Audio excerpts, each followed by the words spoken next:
Good morning guys. दिनै 10 फेब्रुवारि दिनैनि दिनाव BTC नि एकर्ड जादोंमोन आरो दिनै क'क्राझार बड'लेण्ड सेक्रेटारियेट फिल्डआव दिनै बे माने फाउन्डेसन माने मोननाय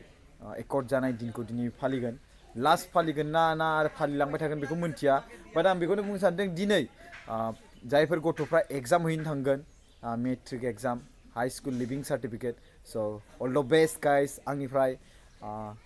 स' बेयाव मोजां थांनानै मोजां बुजि कुइसनखौ ओमफ्राय हाखागोन नोंसोरो गासिबो फरायदोंब्ला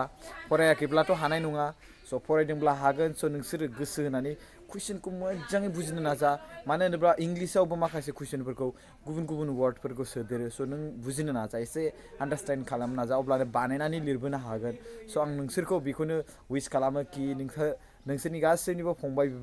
बिनानावमोननि गासैनिबो एग्जामा मोजां जानानै थांथों आङो दायो दियाबारि क'क्राझाराव दङ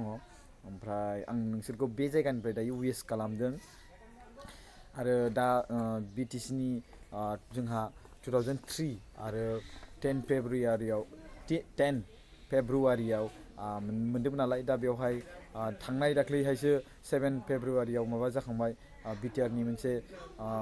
मदिखौ वेलकाम सेरेमनि नङा होमबा स' बे थांखांबाय आरो बिनि गेजेरावनो नै दा आरोबाव गोबां गेदेर बाट माने बै दाख्लैबावै मदिखौ वेलकाम सेरेमनि खालामनायनि थाखाय दायो एसेबां गिदिर खालामनो हाला होनना बुंदों स' बिनि थाखायनो फिसा खालामनो नागिरदों स' जिखियानो हक जायफोर एग्जाम हैनो थांदों बिथांमोना मोजाङै एग्जाम होबानो जाबाय स' मोजां लिरबोबानो जाबाय आरो गासैखौबो लिरबोजोबनानै पास जाबानो जाबाय मोजां रेंक लाखिनो हाबानो जाबाय आरो डिस्टिंसन नाम्बार 1 रेंक लाखिनो हाबानो जाबाय आसाम स्टेटनि सिङाव स' अल द बेस्ट